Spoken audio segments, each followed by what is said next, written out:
We'll reconvene the District 99 Board of Education meeting. The roll has been taken previously in closed session, and we have a wonderful recognition program. Now we'll stand and recite the Pledge of Allegiance. I pledge allegiance to the flag of the United States of America and to the republic for which it stands, one nation, under God, indivisible, with liberty and justice for all.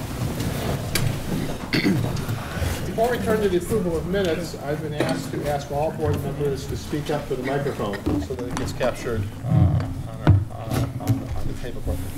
With that, we will turn to our first agenda item, item 5, approval of minutes from November 14th, 2011 special election. Ask if anybody has a motion to approve the minutes A through E. So moved. Moved by Mrs. Beckman. Do we have a second? Second. Ms. Kupka seconds that motion. Any discussion regarding minutes, corrections, adjustments, clarifications? Hearing none, can we call that vote, please? Julie Beckman. Aye. Nancy Kupka. Aye. Keith Mattoon. Aye. Terry Papsich. Aye. Deb Boyle. Aye. Mike Davenport. Aye. Bill White. Aye. The motion carries. The minutes have been approved, items A through E of number 5. Now we turn to our first reception of visitors. This is an opportunity for anybody here to address the board. Is there anybody that can step forward and address the board on the matter this evening? Is it this one? State your name and address. My name is Patrick Ross. I reside at 16 Bellevue Drive in Lamont, Illinois. I'm a CMG maintenance mechanic for School District 99. No. I work at South. I used to work at North for 10 years. We've got roughly almost 16 years of length duration here at the district, and I'd like to speak to our benefits package and the spiking issue in particular. We're the one group in the building that doesn't have a union because we've always had a good bargaining relationship with the administration here and the school board too, and I applaud each of you for that. We've had a good relationship. We've always been able to work out our differences, so thank you for that. We understand that recently the state has imposed penalties on the district.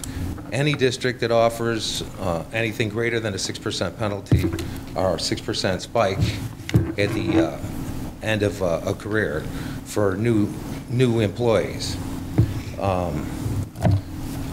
Whether we don't know what that penalty is. We don't know if we're able to pay that.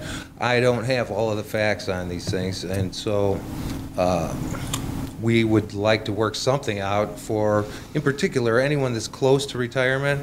To be honest with you, my personal feeling is that we've had this, we were given this, promised this in the beginning as one of our benefits, and now in the last minute, the last hour of the last minute, it's being taken away, and that's, you know, that's a rough pill to swallow. Some of the older employees have been here between 15 and as much as 30 years, and they've been promised this benefit.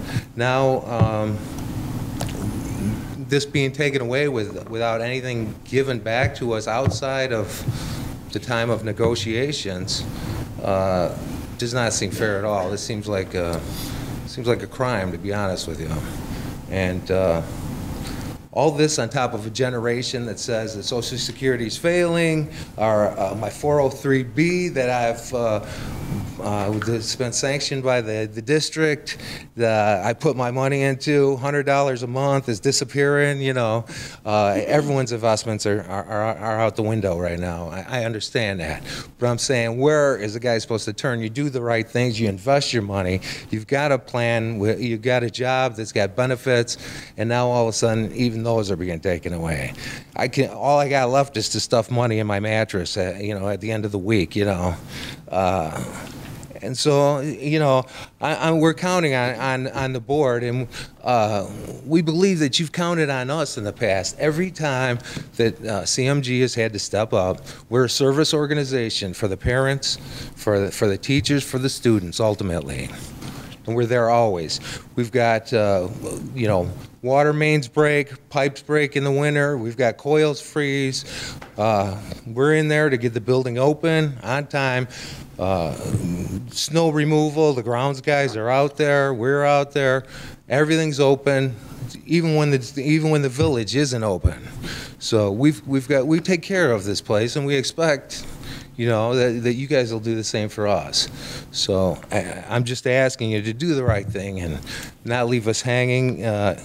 Particularly, guys, there's several guys that are, you know, in their, that will just miss the sunset date by, let's say, about 8 months.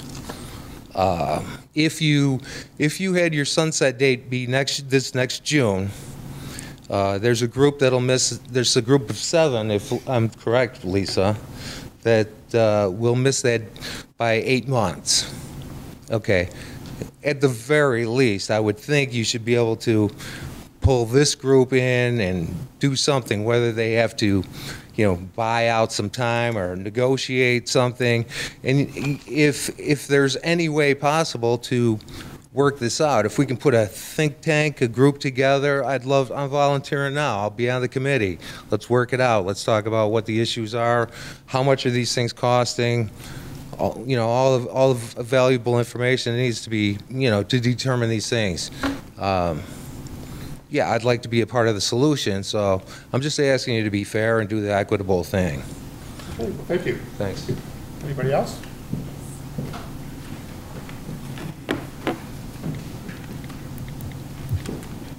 Good evening. My name is Donna Marchant, and I live at 7020 Osage here in Downers Grove. I'm president of our Support Staff Association, and I wish to speak to the board tonight regarding the removal of the district's retirement incentive also. Allow me a quick minute to share a few facts about our employee group. There are currently just under 200 support staff employed by District 99. This is approximately 1/4 of the staff employed by our district. Approximately 95% of us live right here in the district and have so for many years. We support our district financially through our property taxes. Many of us applied for the jobs we currently have because we wanted to work with high school students in an academic environment. Our commitment is reflected through our years of service. One doesn't need to go far to learn more how the economy is affecting the people at large. Speaking on behalf of our support staff, we at one time were able to use our earned income to help put our children through college. The past 5 years has greatly changed that luxury. In many families, our roles of financially assisting our own families has changed to becoming the sole provider. Like so many, we too have greatly felt the impact of this economy, bearing the hardships of our spouses losing their jobs due to corporate downsizing, budget cutbacks, and in some cases, serious health concerns. The December 12th issue in the Trib Local has reported some opinions regarding retirement incentives and our educators. Statements referring to end-of-career raises and driving up their final pay and plain abuse of the system. Members of the board have shared their opinion of removing this incentive due to the whole idea of inflating salaries at the end of a contract just doesn't hold water. An estimated annual salary of a support staff employee is $25,000. Simple math would show that the current 20% retirement incentive for such an employee would amount to just a little over $5,000. One can hardly say that this is salary inflating. I implore the board to reconsider before removing this benefit from a comparatively low-earning salary employee group, the support staff. Thank you all for your time. Thank you.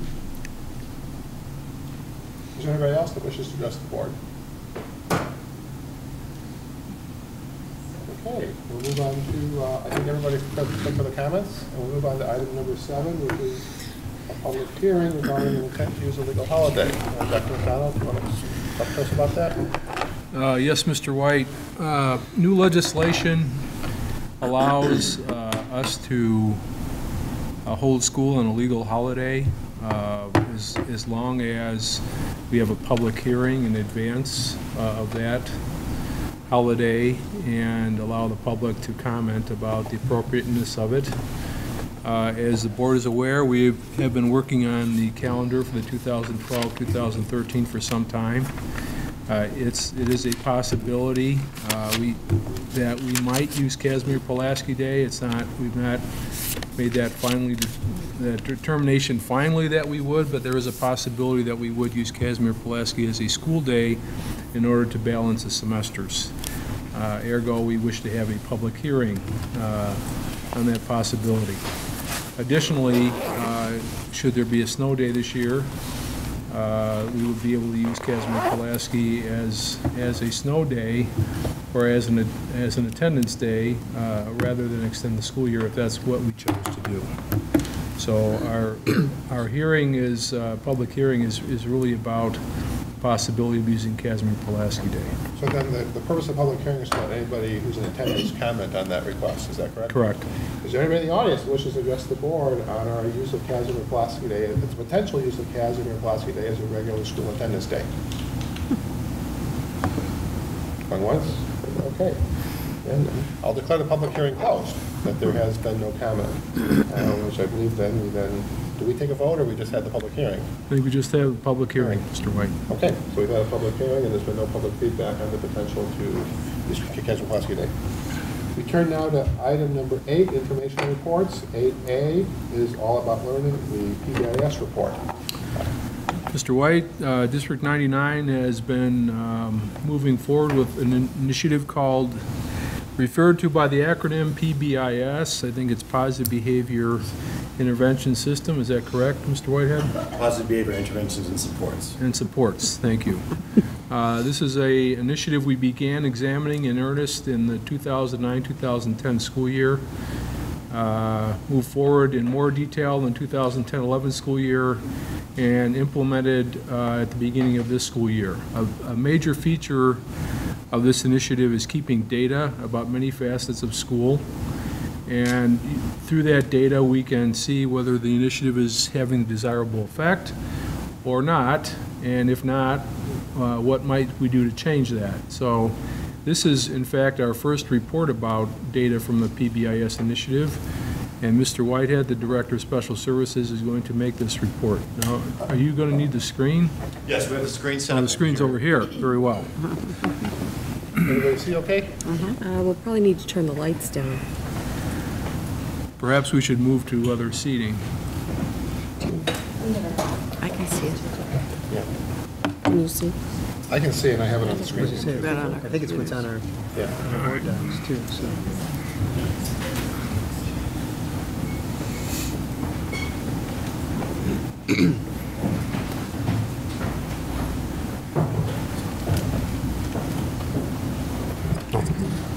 Ooh.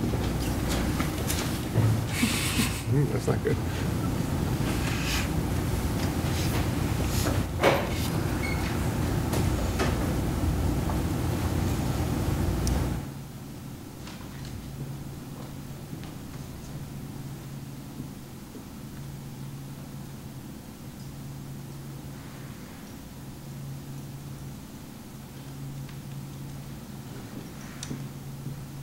Good evening, everyone. As Dr. McDonald said, I wanted to be able to give you a report regarding our Positive Behavior Intervention Supports program here in District 99.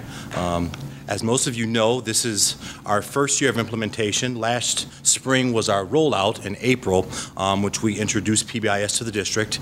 And this is our first time that we'll be able to examine our office discipline referrals. The data that you'll be seeing this evening will actually look at information from our staff survey last spring, in which we looked at A-code discipline referrals, which are referred to as minor infractions, and B-code disciplinary referrals, which are major infractions as well. This is also the famous PBIS triangle, in which you see the lower 80% of the triangles in green, which is our Tier 1 intervention supports that we are currently implementing this year. Tier 2 is in the yellow, and that's about 5 to 15% of supports and interventions that we look at for students in both of our schools. And the top tier is a tier 3, which is about 1 to 5% of our student population that we offer support to, and those are more individualized supports. On the left is the academic, and on the right is the PBIS, which is the behavior systems, and the right is the RTI. As I mentioned, the self-assessment that was given by the staff last spring, about 420 staff members participated. There are similar trends in both campuses. Also, most of the staff indicated a high to medium priority in addressing all areas that are measured by the survey. And then finally, to look at, we need to improve communication regarding processes and interventions already in place and distinctions between office and classroom managed behavior. That's the main component of office disciplinary referrals. What types of behaviors can be controlled within the classroom and are monitored by teachers, and those that need to be sent to the dean's office. As I mentioned earlier, the Code A that you'll see today are the minor infractions, for example, failure to serve detention, dress code, etc. Code B are the major disciplinary infractions: fighting, weapons, drugs, and alcohol. As you see, the top 5 concerns by the staff last spring at North: use of profanity or vulgar language, breach of attendance, unauthorized use of iPods, use of cell phones, harassment, bullying, dress code violations. At South, use of profanity or vulgar language, breach of attendance, insubordination, excessive tardies, and dress code violations.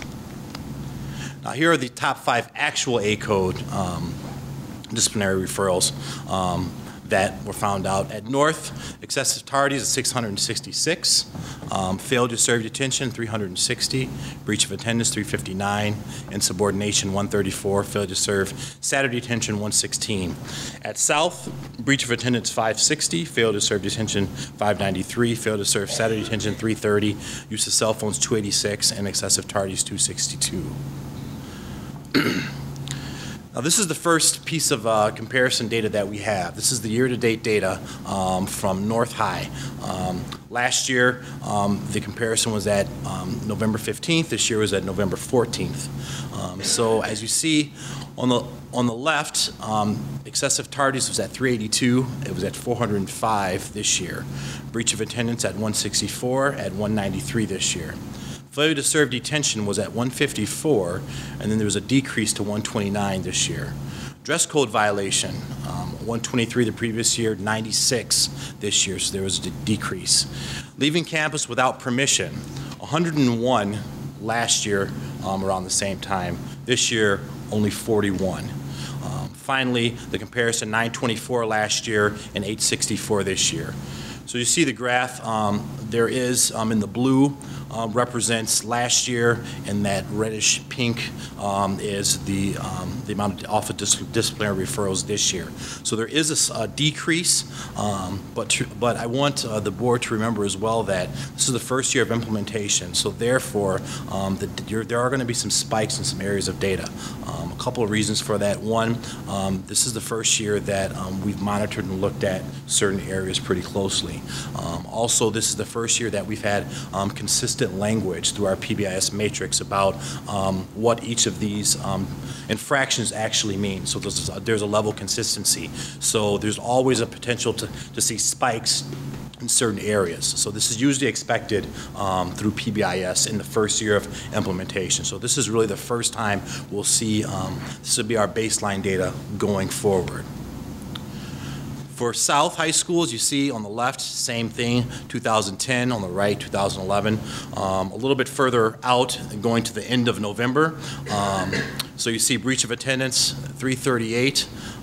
This year, 406. Failure to serve detention, 324. This year, 321.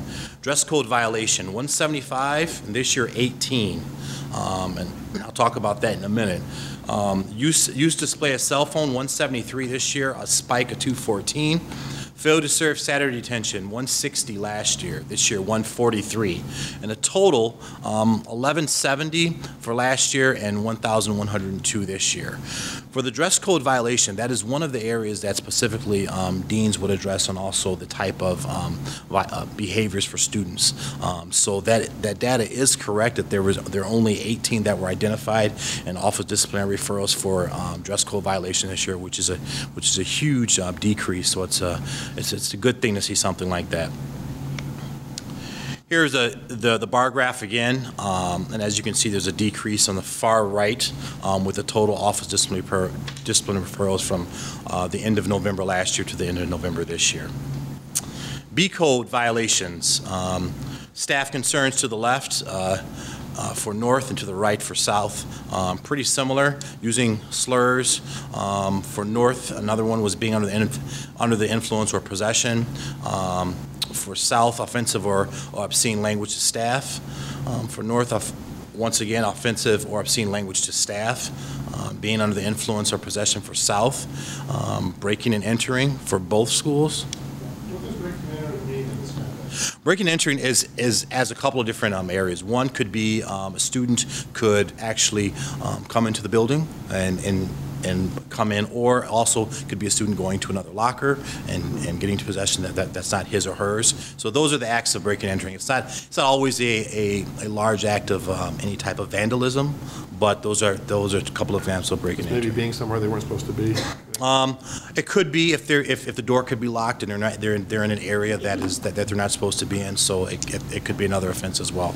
But the last two, use of tobacco for North, and then fighting, staff concerns, actual. As you see for both North and South, for obscene and abusive language to staff. Drugs and alcohol, both buildings for North and South. Third, assault, battery, reckless conduct, both buildings. Being in possession of others' property for both buildings. And then for North, the last one was provoking or involvement in a fight, and for South was actual in a fight at that time. So just to give a perspective, both of these numbers are actually pretty low for high schools of our size. So really to commend the staff in both buildings for the work that they've done already.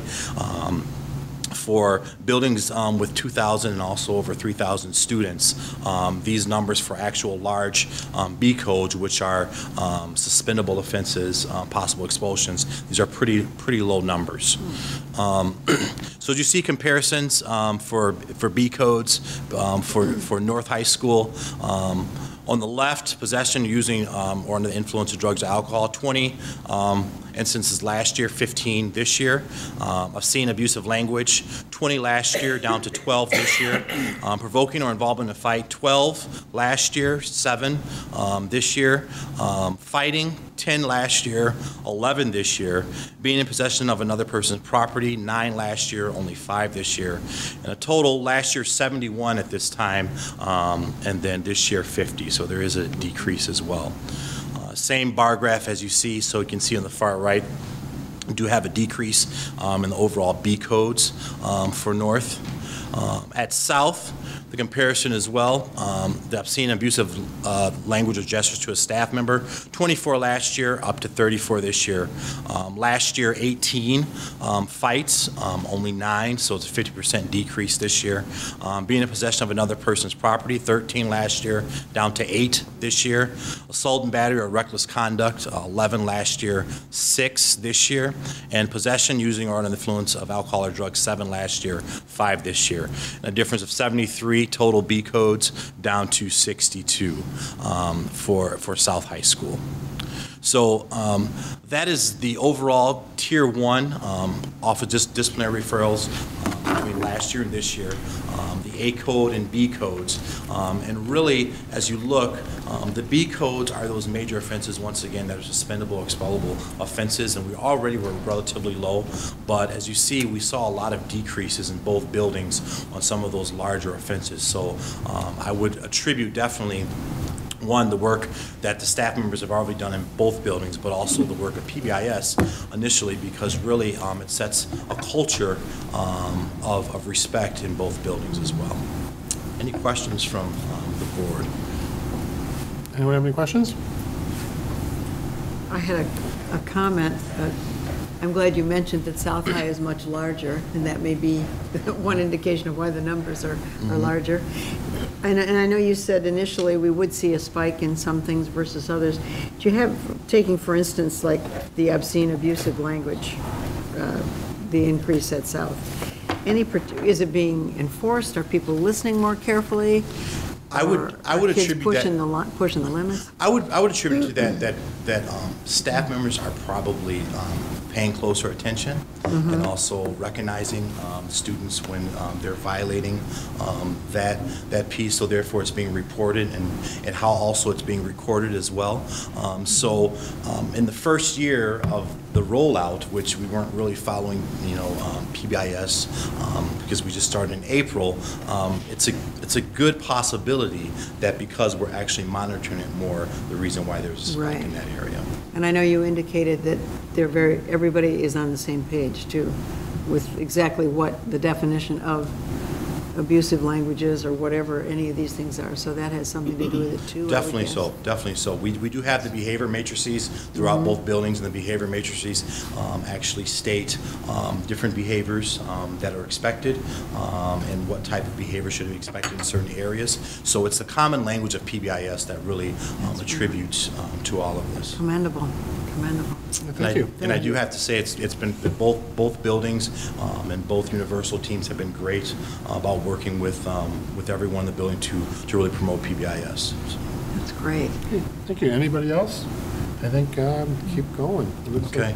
And one last bit of information I have for the board is that I received an email today that that one of our videos from North High has been recognized and been nominated to enter the National PBS Conference for Video of the Year.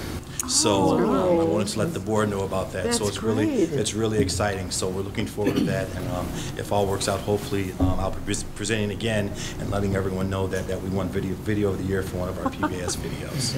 Would you mind showing it at one of the next board Definitely meetings? so. Absolutely. That would be interesting to On see. the website, Okay. everywhere. Yes, it's on the website. Thank you very much. Thank you. Thank you. That's good news. Our next agenda item is 8B. It's a curriculum proposal for the upcoming school year. Dr. McDonald? Thank you, Mr. White. We have a single curriculum new course proposal for the 2012-2013, and Dr. Miner, are we going to just turn it over to our English department heads to run this? Very well. Our department heads from North High, Linda Gustin, and from South High, Jenna Schwartz. Good evening. We're here to talk about the dramatic literature course, and my understanding is that you have seen the proposal, so we won't go into great detail about it. But I did want to clarify how students would enroll for this course. Every student is required to take an English course. They have an option of taking a year-long course or 2 semester courses. If they do the 2 semester course, they have to do 1 literature and 1 expression course. And the dramatic literature course, of course, will fall under their literature section. So all seniors take a course from this selection. This would be 1 additional choice that they have among several other literature courses that they can take. We decided to offer this course because actually the students were talking to the theater teachers and saying, how come we don't read more plays? And they really enjoyed that. And so the theater teachers from both departments started talking and decided to propose the course.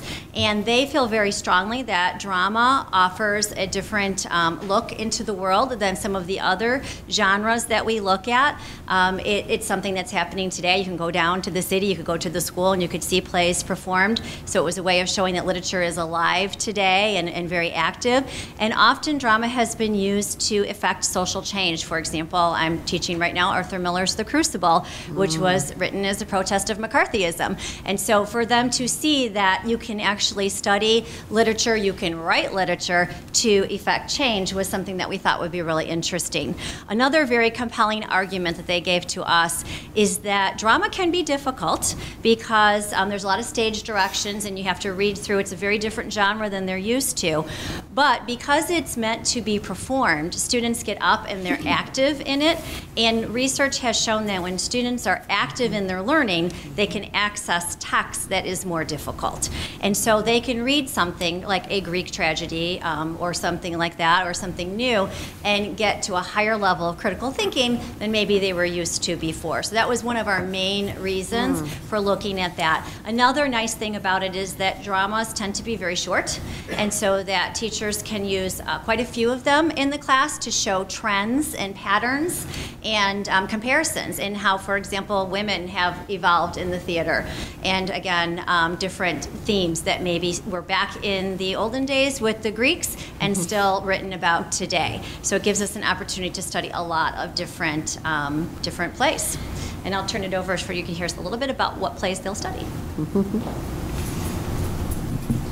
Well, this course is getting planned right now as we speak, and we're going to go to summer curriculum workshop time to actually pin down the actual plays. But the goal of this group is to give our students a combination of older plays, plays from classical Greece, from Shakespeare time, from the 19th century, and balance that with more contemporary plays.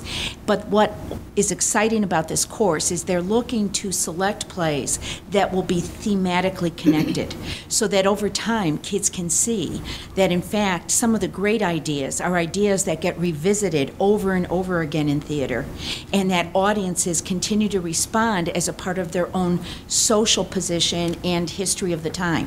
So we're very excited about that element of the plays of the drama group. The other thing, just going back to something Janice said, this is the one area, and we've worked really hard on our curriculum, as many of you know, over the years, that is very shy in our program. We do Shakespeare, obviously, because we are very much committed to the teaching of Shakespeare, but beyond the Crucible and Death of a Salesman in our building, the average student, even the honor student, doesn't get a lot of opportunity to read contemporary plays. We think it's really important that they get an opportunity to look at the world through the artists of this time as well as in previous times.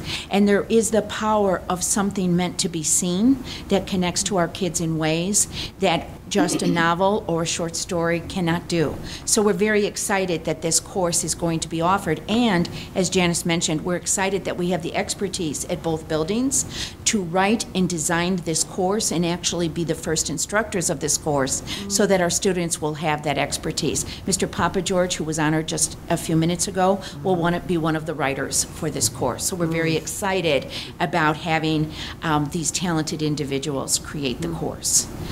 So that's our program, and it is a one-semester course. It is not a technology-based course.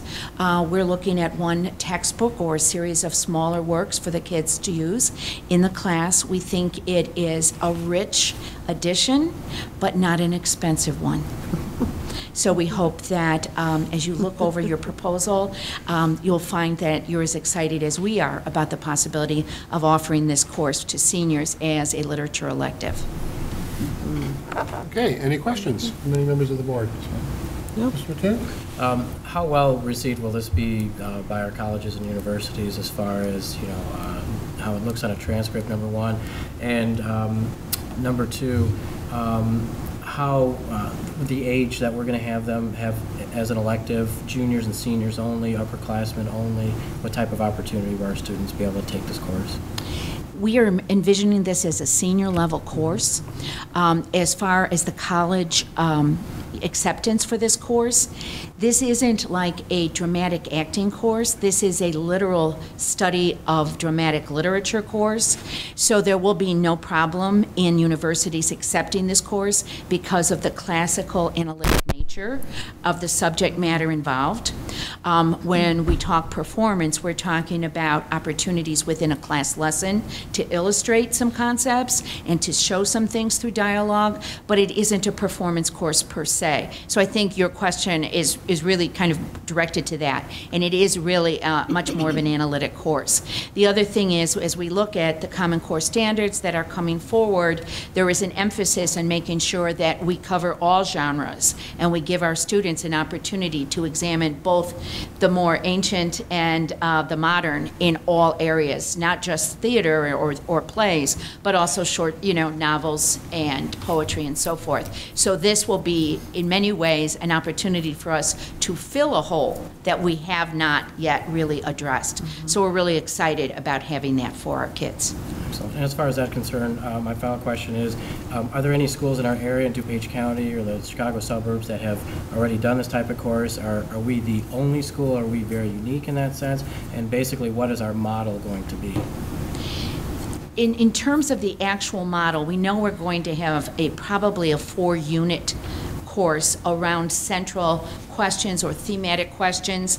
Each unit will have a combination of older plays, more contemporary plays that address a central theme. Some of the themes the students are looking at is the role of the female the teachers are looking at is the role of the female, how social change has affected family relationships over time. So each unit will have that kind of thematic crossover.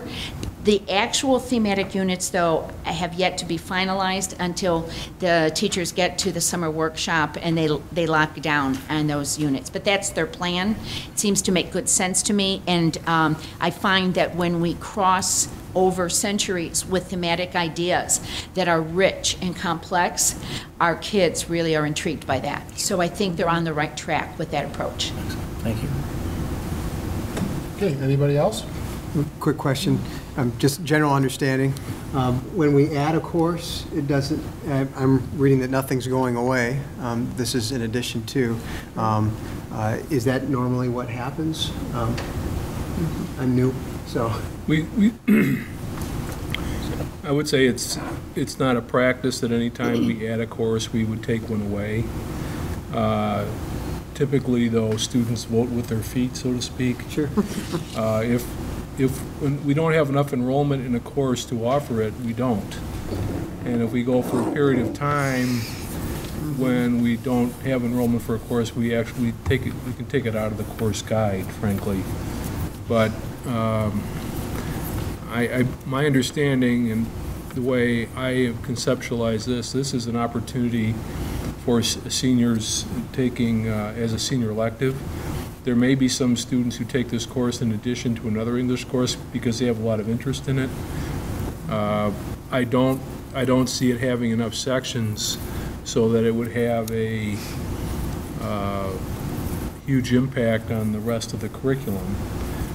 I think it's 2 or 3 sections or 1 or 2 sections at each campus is what I would envision the enrollment to be, and so in that sense I don't see it having a dramatic effect. But we're also presuming kids will sign up for it. If we don't have kids sign up for it, we won't offer it. Right. It would not be the first time we've done that either. You're projecting it to be really well received. I remember reading that you're anticipating that just in a few short years it'll really grow. Well, and just to give you an idea, tomorrow, for example, on my campus, the writers of the course are presenting to the junior team all the different aspects of the course, so that as we go into registration, they'll be able to tell students about this new course and the opportunities that they have to take it. So we're going to be doing a lot of that. We do PowerPoint presentations at both campuses about all of the senior electives, so students have an opportunity, first time really in English, to choose beyond the general electives, the courses that they want to take. So it's an exciting time for seniors, and for the most part, they pick correctly. We're excited about giving them this opportunity. We think we're going to have a lot of interest in the course. If I can address the board just briefly for just 2 or 3 seconds, this probably will be my last presentation to the Board of Education here in District 99 as I am retiring in June. I'll see many of you around, certainly on graduation night, but in my formal capacity as department chairman, albeit the tennis shoes, I am the mother of a groom, and I just got off a plane last night at midnight, and so I forgot my real shoes today, so I apologize for that. But I do want to thank this board and preceding boards for the 20 years of support you have given to our departments, and most specifically to my leadership at the North Campus. Your belief and trust in me and in my colleagues at the South Campus in our ability to transform our program into a literacy-based program has in fact moved us light years in the 20 years. We started off with transforming the English program to a reading-based program. You came back and supported us again with an enriched library treasure of new and exciting books for kids at both campuses. We moved forward from that to literacy coaching and the opportunities to work with students and teachers in learning how to be good teachers of reading in content area subjects as well. And we've moved forward from that in offering even more developed and specialized reading courses for our young people who need that in freshman and sophomore and in junior and senior years.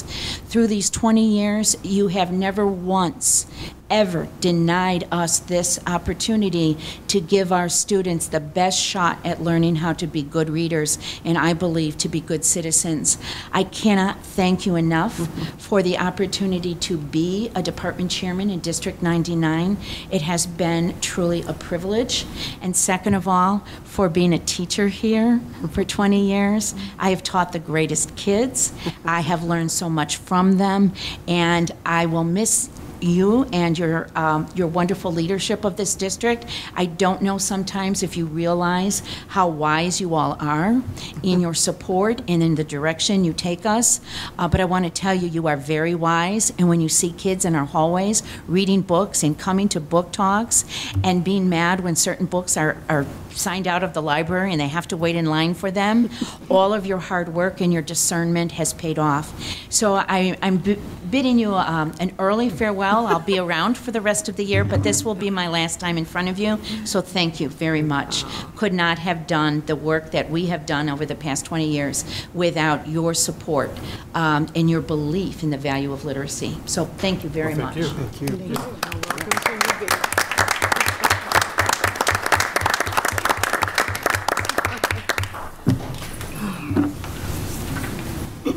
Okay, the next item on the agenda is our consent agenda, Parts A and Part B. Do I hear a motion to approve the consent agenda? So moved. Okay, Ms. Beckman moves to approve the consent agenda. Do we have a second? Second. Any discussion? We'll call that vote, please. I'm sorry, I didn't hear the second. Oh, I did hear. I'm sorry. Okay, we can Julia call the Beckman. vote. Julia Aye. Beckman, Terry Kavasich. Aye. Deb Boyle. Aye. Mike Davenport. Aye. Nancy Kupka. Aye. Keith Mattoon. Aye. Bill White. Aye, the consent agenda has been approved. Item number 10, 10A, approval of district goals. Dr. McDonald, do you want to take us forward on this one? Thank you, Mr. White. As the board is aware, for a number of months now, including long, multiple-hour discussions at the previous two workshops in November and December, we have reviewed recommended goals with the Board of Education, and the board has also given us feedback about these goals. We are actually offering two sets of goals tonight. One set of goals for the 2011-2012 school year, which we are obviously in the midst of, and a second set of goals for the 2012-13 school year, which are tentative because it's assumed we will be in a much better position to finalize those goals when we meet in July of this year at the conclusion of the current fiscal year. As you will note, the goals are a little different format than you saw them the last time. The last time they were part of the strategic plan document. These are all aligned with the strategic plan, which was the primary purpose of developing such a plan. The task in the column on the left that you'll see for the goals for 11 and 12 and 12-13, the task is taken directly from the strategic plan language that you reviewed over the past two meetings. The measurement is somewhat changed from that simply because we wanted to be very explicit in this document that goes on the website as to what our measurement for these goals is going to be. Again, 2011-12 school year goals are very much what we've discussed for the past several months. the 2012-13 goals are taken from these and will likely be adjusted, and more will be added, and some will be subtracted in July of 2012. Okay. Any questions for the administration before I request a motion? I'd request a motion to approve the district goals. So moved. Member Davenport moves. Do we have a second? Second. Second by Member Kupka. At this point, we can have discussion on the motion. Anybody have anything they want to add before we call for a vote? We've talked about this at great length, a tremendous amount of work from the administration. And the board. And the board, okay. That's true. More you, Yeah, but we did some too. Going once? No. Going twice? Well, then, unless someone has something to add, we can call that vote, please. Mike Davenport. Aye. Nancy Kupka. Aye. Keith Mattoon. Aye. Sherry Pavasich. Aye. Julia Beckman. Aye. Deb Boyle. Aye. Bill White. Aye. The district goals and the tentative district goals have been approved. I think you have some work to do. Yes, we do. Gotta keep you busy for a day or Okay. two. Next, under agenda item 10, approval of the curriculum proposal that we just heard about. The chair would invite a motion to approve the curriculum proposal for 2012 to 2013. Do I hear such a motion? So moved. Moved by Member Pavasich. Do you have a second? A second. Approved by Vice President Boyle. Any discussion on this? It's an excellent presentation. I'll jump in first. Anybody want to add anything? They left. Well, it's like when I bowl, I turn around because I know it's a strike. Yeah, I guess. So anybody want to add anything? No, Just to add that I think it's a wonderful program. And I think it will be very well presented and well taught. Any contrary opinion? I don't think there is any. Call that vote, please. Sherry Pavasich. Aye. Deb Boyle. Aye. Mike Davenport. Aye. Nancy Kupka. Aye. Keith Mattoon. Aye. Julia Beckman. Aye. Bill White. Aye, that motion carries, and we'll have drama next year, which is a very good thing. Item 10C, approval of additional master site plan projects. Dr. McDonald, I believe Mr. Shack will have something to say to us about this? We talked about it last week, Yes, too. he will. It's another item we talked about last week. We are requesting the board move forward with about $900,000 in embellishments to the current master site plan. These are items that involve energy conservation, green, quote-unquote, and some other embellishments to the plan that we believe are appropriate. I'll let Mr. Schock go through those in detail. Just as a reminder to the board, the resources financing this project are part of the $14.8 million. Just briefly, in the interest of efficiency, is there any member of the board that feels they are unaware of what this consists of based on our workshop meeting last week? Is there anybody that wishes additional presentation? You know what, I just have a quick question on the ticket booth. We talked about the ticket booths at both North, where is Marty? No? He's over here. Oh, there he is. Sorry. Did you add in the ticket booth coming from the east at North High? We did not in this increase the dollar figure to add more ticket booths, but I had conversation with both campuses. Both campuses have 3 entrances to their stadiums, and what we have here in the matrix of the recommendation is a main ticket entrance. Both schools clearly indicated that if they could have a second ticket booth, they would much appreciate it. Right now, they just set up a table and a chair, and you're out in the weather and not too secure. But both of them indicated one more in a much smaller fashion, a small, perhaps a pre-built ticket booth of some sort would be sufficient. And truthfully, we're talking about such a small amount of money that it doesn't change this budget. Oh, okay.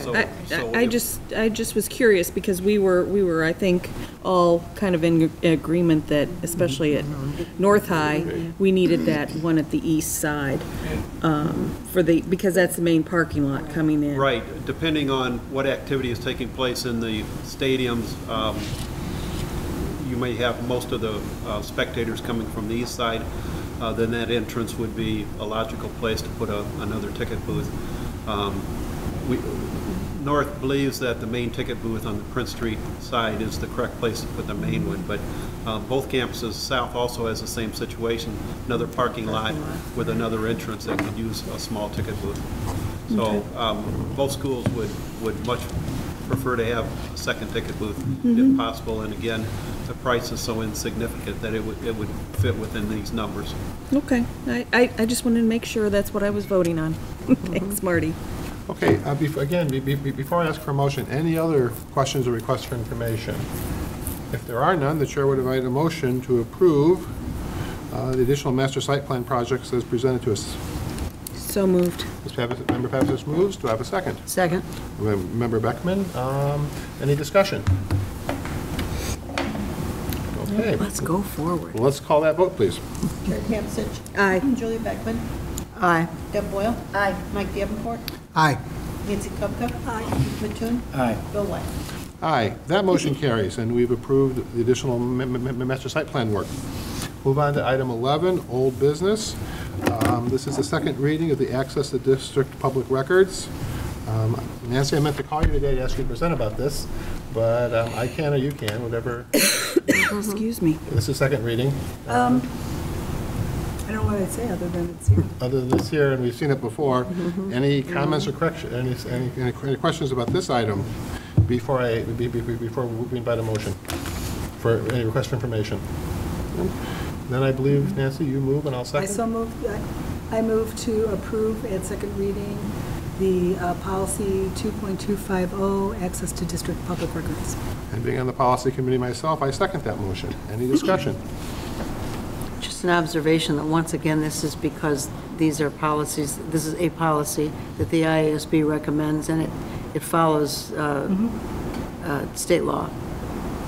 Correct, am I correct about Thank you, absolutely. And I would take a few moments to emphasize that point, that on policies such as these, it is my preference and the preference of other members of the administration that we follow the recommended IASB guidelines as closely as possible, to keep ourselves consistent with their expertise and all the hard work that their lawyers and other staff members put in drafting these. With that, can we call that vote, please? Nancy Kupka. Aye. Bill White. Aye. Julia Beckman. Aye. Deb Boyle. Aye. Mike Davenport. Aye. Keith Mattoon. Aye. Terry Pavasich. Aye. Okay, I declare the motion carried. Policy 2.250 has been passed. 11B, this is the second reading of policy 5204, administrative benefits. We are voting on the board policy, but there is the associated administrator's policy attached. At that, we have had extensive discussion about this. I would invite a motion to approve this policy, and then we have discussion. Okay. I move that we approve policy 5.271 regarding employee benefits programs. Once again, being on the policy committee, I will second that motion. It's now open for discussion. Anybody have any comments or statements they wish to make about this? I'm sorry, did you say 5.204? She said 5.271, so we're one out of order. Oh, I'm sorry, I misspoke then. Okay, which policy are we? I think we're probably on 5.204. We're on Yes. 5.204. Motion was I went out of order. My apologies. Are we approving each one of these separately, or are they both together? The board practice in the past has been to approve the policy, the administrative regulation, follow the policy, but it's assumed that if the board approves the policy, it's approving the administrative regulation. So if we approve 5.204 benefits, then it goes along with the benefits for IMRF also? Or is that a separate policy? I know that. I'm sorry. I'm sorry. No, I'm trying to clarify I understand that. It's a good question. 5.204 benefits for IMRF administrators is an administrative regulation that affixes to 5.204. Okay, so if we approve one, we've approved the other one. Correct. Okay, I just am trying to clarify in my own mind what we're doing. We don't, this board does not promulgate the administrative regulations, therefore we can't technically approve them or write them. Right. But the understanding is they're tied together. Right, it's just going to follow through with whatever we approve. Okay, all right. I just want to make sure.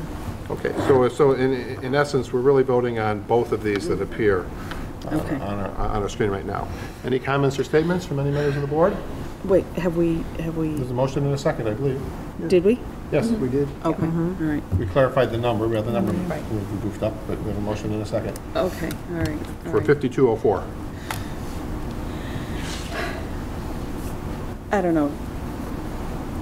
Lisa, do you want to explain a little bit more about people and dates? Because it was brought to my attention that we're missing a couple of people that would be at the end. 5.204 would address the IMRF administrators in the district. Just the administrators, okay. And 5.271 would be other IMRF employees. Okay, And all right. so based on recent legislation, the board policy is being updated to reflect the changes in the legislation and to sunset some retirement language that's currently in place using a sunset date of June 1, 2012. Thank you, Lisa. Okay. Any other questions or comments about this policy?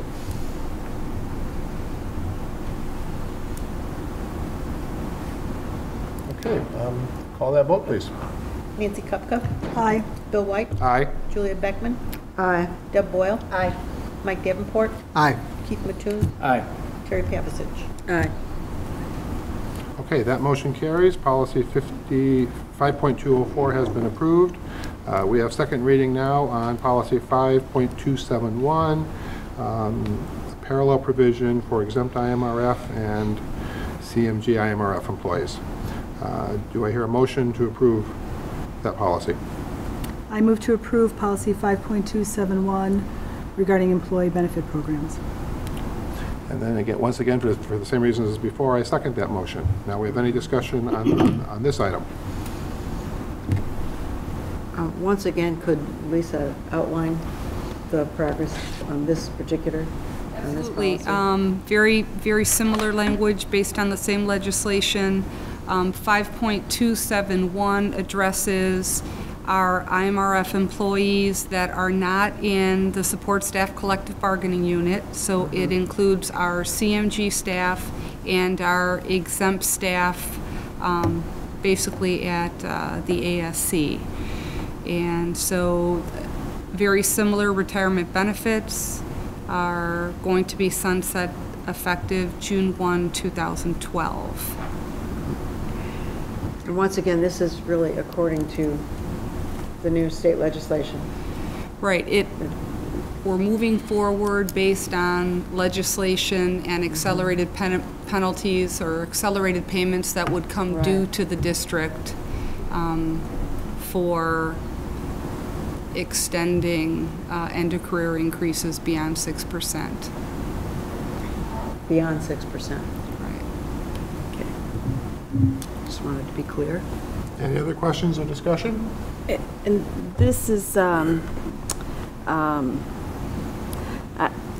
really wish I'd got a chance to talk to you a little bit earlier, but this gentleman was speaking earlier about the 8 employees that are a year behind that?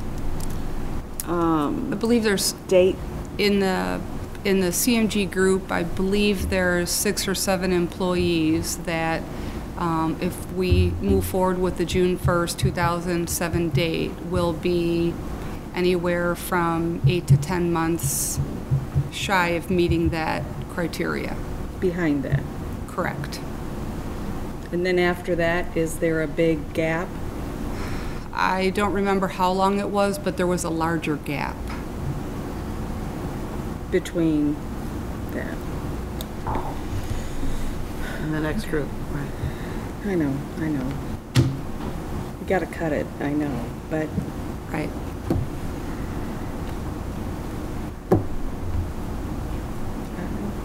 It's a tough one. Yes, Not it easy. is.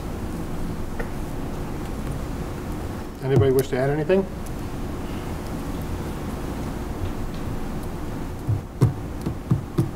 Call the vote, please. Nancy Kupka. Aye. Bill White. Aye. Julia Beckman. Aye, reluctantly. Deb Boyle. Aye. Mike Davenport. Aye. Keith Mattoon. Aye. Terry Pavasich. Aye. Okay, that motion has carried. Moving on to 11D, second reading on curriculum content. I'll just jump in there. We've all talked about this before. I would invite a motion. I move to pass policy 6.60 on second read for curriculum content. I second that motion for the same reasons before. Were there any questions or discussions regarding this item? We've talked about this previously. The board has had this for at least 2 meetings. Hearing no discussion, somebody jump in if I'm going too fast. Call that vote, please. Nancy Kupka. Aye. Bill White. Aye. Julia Beckman. Aye. Deb Boyle. Aye. Mike Davenport. Aye. Keith Mattoon. Aye. Terry Pavasich. Aye. Aye, that motion carries. Policy 6.60 has been passed. Moving on to 11E, this is home and hospital instruction. This again is very similar to what we've discussed before. This is a policy up for second reading. The board has seen this at least on 2 occasions now. We've had opportunity to discuss it previously. Ms. Kupka, I would ask you to make a motion to approve that. I move to pass policy 6.150 related to home and hospital instruction. Once again, I second that motion. Any comments, questions, or discussion regarding this policy? Please feel free to jump in if I'm going too fast. Otherwise, we can call that vote. Nancy Kupka. Aye. Bill White. Aye. Julia Beckman. Aye. Deb Boyle. Aye. Mike Davenport. Aye. Keith Mattoon. Aye. Terry Pavasich. Aye. Once again, that motion is carried. Policy 6.150 has been enacted. Agenda item 11F, policy committee, second reading on policy 7.305, student athlete concussions and head injuries. Same story as before. This has been before the board on 2 occasions. Ms. Kupka, I'd ask that you make that motion.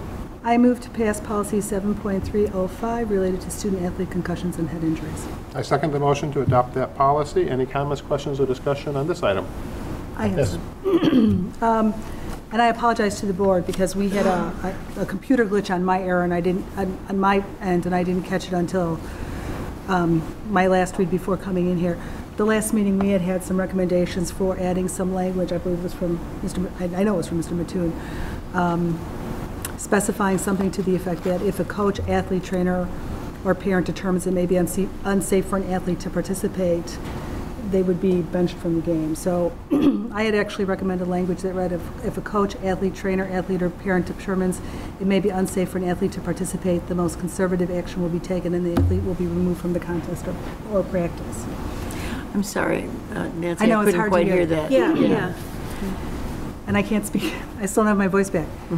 Based on a recommendation that Keith had made at the last read, we've recommended adding some language which would fall under A, and perhaps with some late tweaking would read something to the effect of, if a coach, athletic trainer, athlete, or parent determines it may be unsafe for an athlete to participate, the most conservative action will be taken and the athlete will be removed from the contest or practice.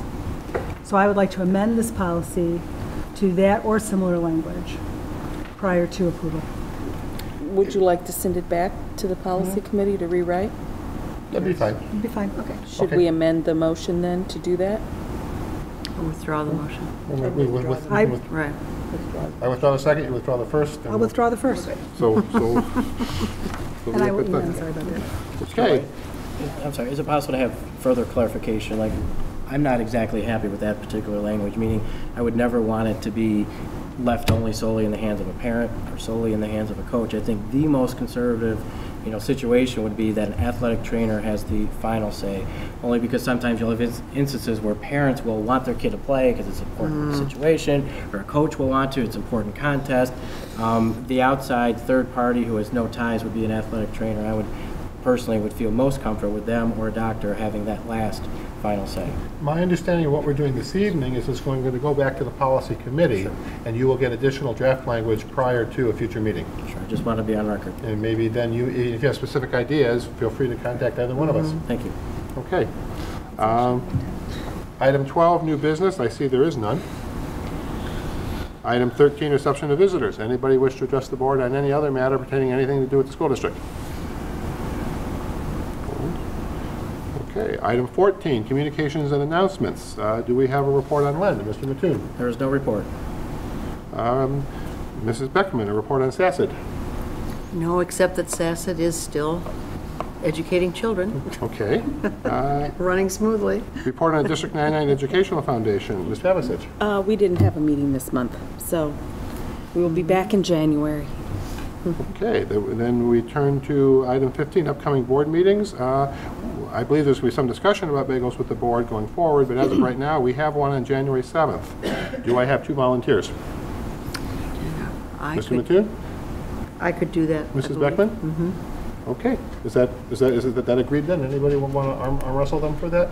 No, I won't. That's fine. Okay, so we'll have Member Davenport and Member Beckman will do bagels with the board on January 7th. And then our next meetings to announce on January 9th, after the Christmas holiday, we'll have a special workshop meeting at the Administrative Center. Then on January 23rd, we will have a regular business meeting, again, at the Administrative Service Center. Does anybody have anything to add or discuss before I call for adjournment? Am I missing something? Mark. Thank you, Joanne. Thank you. Yeah, we, as the board is aware, we were scheduled to have an expulsion hearing last Thursday. The parent requested an extension until tomorrow afternoon. We will grant that extension. However, if possible, we would like to have schedule a brief board meeting for the purpose of reviewing the hearing officer report and voting on the expulsion recommendation. We have done that in the past. We're probably talking about a 30-minute meeting. I know that some people on the board have control of their time during the day and late in the afternoon. Others do not, and I certainly understand that. But if possible, to have this meeting sometime in the next couple of weeks so that we can have this decision before school reopens on January 3rd. How do you wish to schedule that time then? I would say that Joanne and I will put our heads together tomorrow and contact. We'll offer several different possible options, contact the board members, and as soon as we find one where we can get a quorum, that's what we will go with. We have done this before. It's not a precedent-setting move. Okay, thank you. With that, everyone be aware that that's going to be checking your email. Was there any progress made on board self-evaluation? I was just going to suggest that often when we've had to have these special meetings, it works for most board members early in the morning if we need to, before the day starts too. Exactly. That's a possibility. I think he mentioned that, but I'm having a hard time hearing. Okay. Okay. Mrs. Pavicic asked whether there be any progress on the board self-evaluation. I have contacted Dr. Attia. His calendar is very busy. He did say that he would consider working with us. I have not done anything else in that regard. Okay. And so it doesn't get lost, is this going to be going on to another agenda soon to finalize some things when we are going to do it? And because I think this is a serious thing, we need to really do this. So I will not be letting it fall between the cracks. Well, it should go on a future agenda. We can definitely. Okay. Definitely on a future agenda. Okay. Anything else before I ask for a motion to adjourn? Just have a Merry Christmas and Happy Holidays. Happy holidays. Do I hear a motion to adjourn? So moved. Ms. Coakley, a second? Second. Ms. Beckman, seconds. All in favor? Aye. Anyone opposed? Meeting adjourned.